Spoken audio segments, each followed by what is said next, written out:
Hola, me da mucho gusto saludarle en una edición más de Al Grano. El día de hoy con una figura bastante importante de la política y del gobierno aquí en Aguascalientes y que además se resalta todavía más relevante en un contexto como el que actualmente se vive con el tema de la educación. Le doy la bienvenida y le agradezco mucho. Nos regale unos minutos de su agenda a la licenciada Lorena Martínez, actualmente directora del Instituto de Educación de Aguascalientes. ¿Cómo está, licenciada?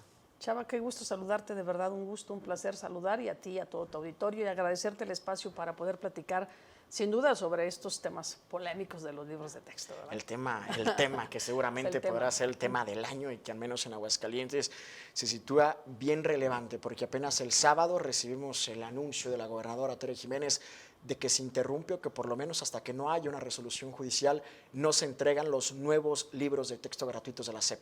¿Cómo está ese tema, licenciada? Mira, recordemos un poco el contexto que es importante. En principios de este año, 2022, en 2022 se dio a conocer el marco curricular común, es decir, el nuevo programa de educación 2022, y a partir de ahí empieza una serie de consulta porque el programa analítico de educación se construye a través de un trabajo colegiado con los maestros.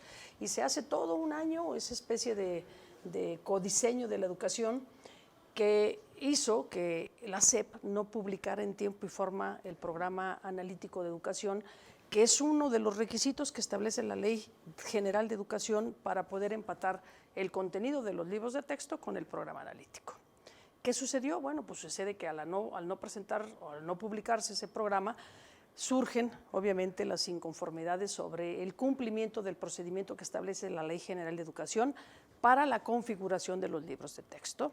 Y por supuesto hay contenidos que para algunas personas, algunas asociaciones, algunos grupos en el país han resultado muy polémicos y trae como consecuencia pues el interponer algunos amparos. En el caso de Aguascalientes, por ejemplo, sabemos extraoficialmente, porque no hemos sido notificados, que hay 2 amparos que se han interpuesto en los juzgados de distrito aquí en Aguascalientes.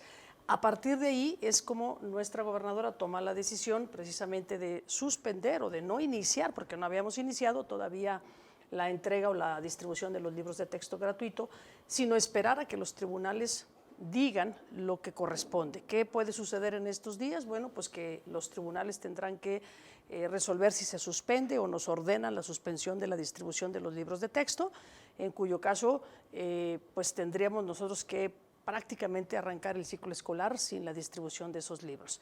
Para ese efecto, Chava, justo hace unos momentos tuvimos una reunión de trabajo con nuestra gobernadora para poder definir cuáles son las alternativas que se tendrían eventualmente que implementar en el caso de que el amparo nos hagan no poder distribuir los libros de texto. Si en un momento dado los jueces no suspendieran ese criterio, pues entonces nosotros haremos la distribución durante los primeros días del mes de septiembre, ¿no?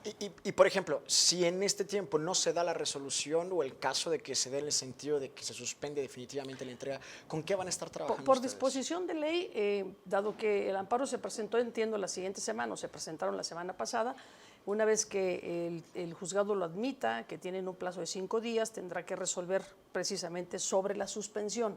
Creo que vamos a tener certeza jurídica sobre si se suspende o no la distribución.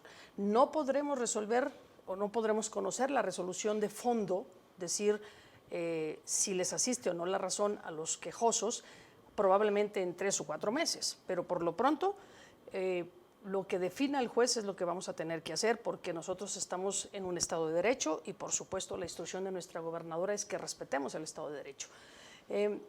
Estamos preparando en este momento un escenario B, por si no podemos distribuir los libros de texto. ¿Qué implica ese escenario B? Uno, primero, muy importante, fortalecer el acompañamiento a través de los asesores técnico-pedagógicos, a través de una estructura que estamos ahorita profesionalizando para que en los consejos técnicos y sobre todo en el taller de formación continua que arrancamos la siguiente semana, es una semana completita donde van a estar trabajándose con los docentes, con los directores, con los ATPs, con los supervisores, precisamente sobre las distintas alternativas que pueden desarrollar en el aula, precisamente a partir de otras herramientas metodológicas o pedagógicas de las que pueden echar mano. Estamos diseñando guías, estamos diseñando algunos otros materiales que puedan apoyar la labor del docente en el escenario de que no se pueda contar con los libros de texto, ¿no? En ningún escenario se prevé que los padres tengan que comprar otros libros, que tengan que comprar otro material. No, en ningún escenario está previsto eso. De hecho, la reunión que tuvimos en este momento con nuestra gobernadora es precisamente para tomar las medidas necesarias para que esto no pueda en un momento dado impactar en la economía de las familias. Es una de las preocupaciones que yo le he externado en estos días, porque puede ser una consecuencia si no tomamos una precaución. Y la precaución que estamos tomando es precisamente el que podamos dotar a las escuelas, ¿sí?, de todos los materiales que eventualmente se puedan necesitar para poder hacer su labor en el aula. Recordemos que la nueva escuela mexicana parte de una innovadora o de un innovador método de proceso de enseñanza-aprendizaje. ¿En qué sentido? Uno, dota a los maestros de una libertad, digamos, pedagógica o de cátedra en el aula, que le da mucha flexibilidad al docente para poder ir implementando los conocimientos que requiere adquirir el niño, la niña o el adolescente. Eso es muy importante y es muy novedoso. Involucra en un proceso en donde tienes que usar muchas metodologías activas, Chava. ¿Qué significa eso? Bueno, dejar a un lado este modelo donde los maestros únicamente están en el pizarrón, probablemente escribiendo y escribiendo, los niños están pasivos, no participan en la clase. Las metodologías activas nos invitan a que los muchachos se involucren en la elaboración de un proyecto, por ejemplo, y a través de ese proyecto aprendan de matemáticas, aprendan de ciencias naturales, aprendan eventualmente del problema de la comunidad. Y recordemos también que en esta nueva modelo de la nueva escuela mexicana, tenemos a la comunidad en el centro, tenemos a la escuela, ya tenemos al niño. Y entonces el maestro tiene que echar mano de muchas herramientas pedagógicas más dinámicas. Para eso estamos ahorita previendo la adquisición de materiales que permitan a los maestros poder desarrollar esos proyectos. Esos materiales van a necesitar cosas muy novedosas. Por ejemplo, van a necesitar pues seguramente mucha plastilina, van a necesitar probablemente ajedrez, van a necesitar N cantidad de materias que les permitan desarrollar proyectos en la marcha en el aula. Eso, ¿sí?, como parte del plan B. Como parte de la metodología que estamos obligados a desarrollar de la nueva escuela, pero que tenemos además que dotar de esos materiales a las escuelas. Esta decisión que estamos tomando pues nos va a obligar obviamente a destinar una partida presupuestal especial. ¿Para qué? Para que las escuelas desde el arranque del ciclo escolar puedan y cuenten con lo necesario para poder desarrollar la implementación de la nueva escuela mexicana, con libros o sin libros. Porque recordemos una cosa, Chava, y es muy importante, que las maestras, los maestros y los padres de familia lo tengan claro. El libro de texto es una herramienta más, no es la herramienta, es una entre muchas otras que el docente, en esa creatividad a la que está invitando el nuevo modelo, a esa autonomía curricular, a esa resignificación del docente en el aula, ¿sí?, pueda echar mano de muchas y muy distintas prácticas activas. ¿Para qué? Para que los niños tengan más dinamismo en el aula, para que podamos tener a niñas, a niños más contentos en la escuela y para que al final del día logremos eliminar la deserción escolar. Entonces entiendo que en general ustedes ven con buenos ojos el nuevo modelo de la escuela Desde el punto mexicana. de vista metodológico, lo vemos con buenos ojos. Y el problema son los libros, nada más, que es una herramienta más. El problema se ha suscitado fundamentalmente porque algunos de esos libros, Chava, contienen, sí, efectivamente, algunos visos ideológicos muy marcados. Y eso es lo que ha despertado finalmente pues la inconformidad de ciertos sectores de la población. Me parece que es válido en el sentido de que la educación no debe ser el espacio desde el cual podamos plantear proyectos ideológicos de nadie, ni tampoco debe ser el espacio de confrontación política. Ese es el tema el que ha motivado la discusión. ¿Creen que por primera vez estos libros o este gobierno por primera vez es el primer gobierno que llega e impone esa visión ideológica en libros? Antes no pasaba. Yo creo que no tan marcadamente y sobre todo me parece que lo que falta es esa posibilidad Ellos hablan de la metodología sociocrítica, pero la metodología sociocrítica lo que te debe de invitar es a que tú le expongas al niño, a la niña o al estudiante quizá dos caras de la misma moneda y que el joven pueda, mediante un pensamiento crítico, decidir, es decir, construir ciudadanos. Jóvenes pensantes que puedan tomar decisiones, que me parece extraordinariamente inteligente y bueno, ¿eh? Es decir, que no repliquemos a niños o niñas que solamente repitan lo que escuchan en el salón, sino que puedan ellos reflexionar y poder tomar decisiones.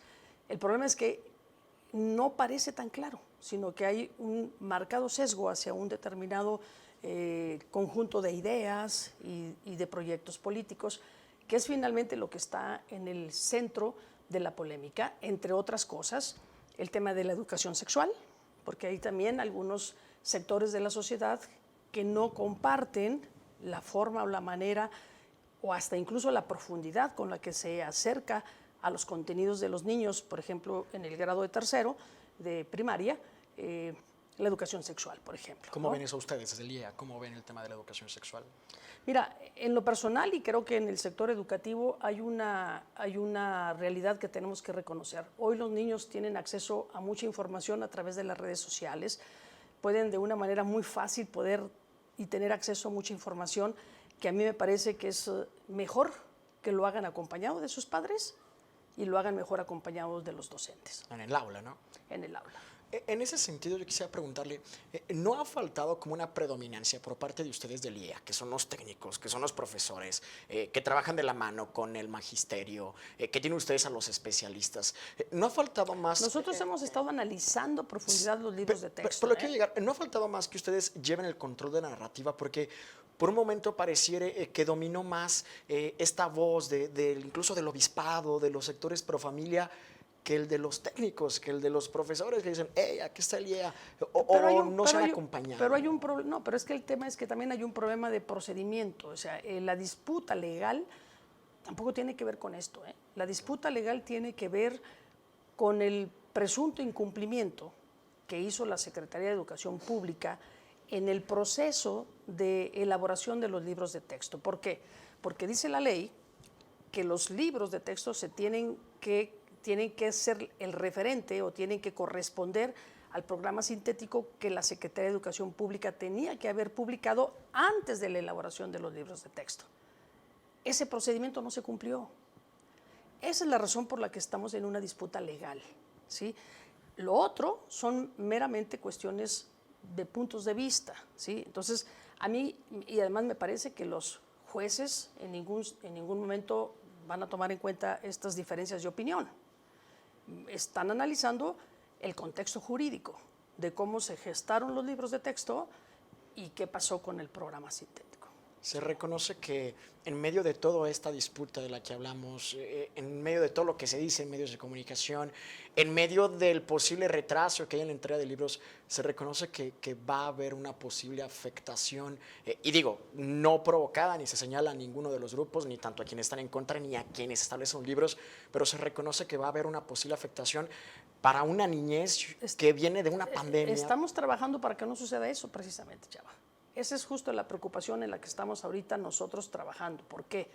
A ver, primero, dejemos de darle tanto peso a los libros de texto, ¿sí? Porque no es la herramienta, es una de las múltiples herramientas con la que trabaja un docente.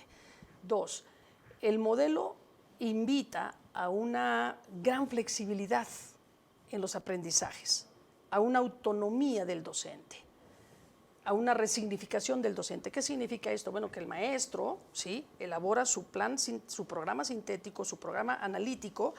¿Qué significa un programa analítico? Un programa analítico significa que analiza su escuela, analiza su grupo, identifica la problemática que está en la comunidad, sabe exactamente el tipo de aprendizajes que necesita Juanita o Pepito, ¿sí?, y trabaja para lograr esos aprendizajes con la libertad que le da su experiencia, ¿sí?, y con las herramientas que se le están dotando.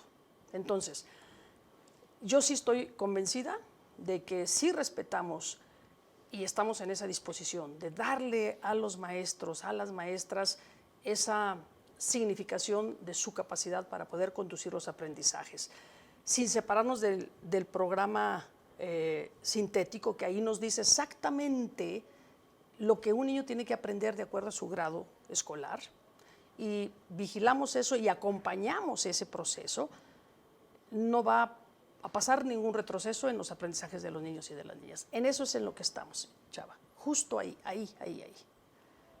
¿Qué tipo de herramientas, qué tipo de instrumentos, qué tipo de guías, qué tipo de lineamientos, qué tipo de acompañamiento tenemos que darle a los docentes para que, más allá de que haya un libro o no, ¿sí?, ellos logren los objetivos que se marcan en el programa sintético de la Secretaría de Educación Pública? Licenciada, se nos acabó el tiempo. Le agradezco mucho su tiempo y yo le agradezco también a usted por el favor de su atención. Nos vemos en una edición más al grano. Ella fue Lorena Martínez, titular del Instituto de Educación de Aguascalientes.